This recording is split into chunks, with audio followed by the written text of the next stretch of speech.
I think the other really interesting thing is that there is a difference between chemical and mineral block sunscreens that people often don't realize when they're looking at the label for broad spectrum sunscreen.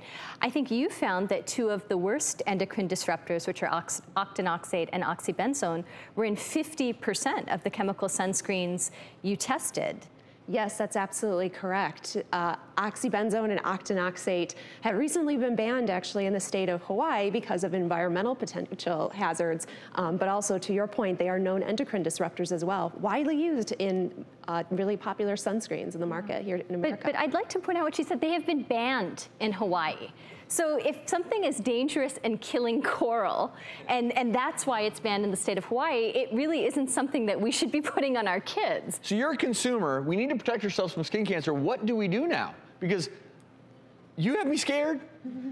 We have parents scared. I mean, to err on the safe side, you know, wearing this protective clothing, and you're seeing more and more of it. You see it more athletes, golfers, for example.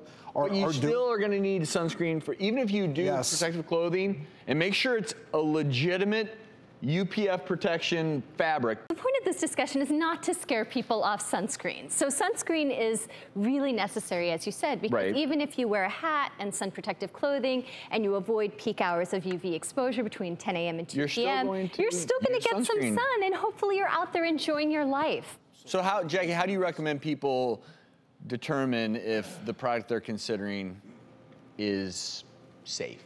Well, let's say a few things. Our findings did show that, consistent with the American Academy of Dermatology, SPF greater than 30 SPF, broad spectrum, and waterproof is always important. Of course, work with your family practitioner or dermatologist to determine what's the best fit. And overall, you can check out our website at cleanlabelproject.org as well. And before we go, sprays have become so ubiquitous. I mean, there's just as many spray cans out there as there are the lotions. What is there a difference in your study? And then I'm going to ask you as a dermatologist, is one better than the other?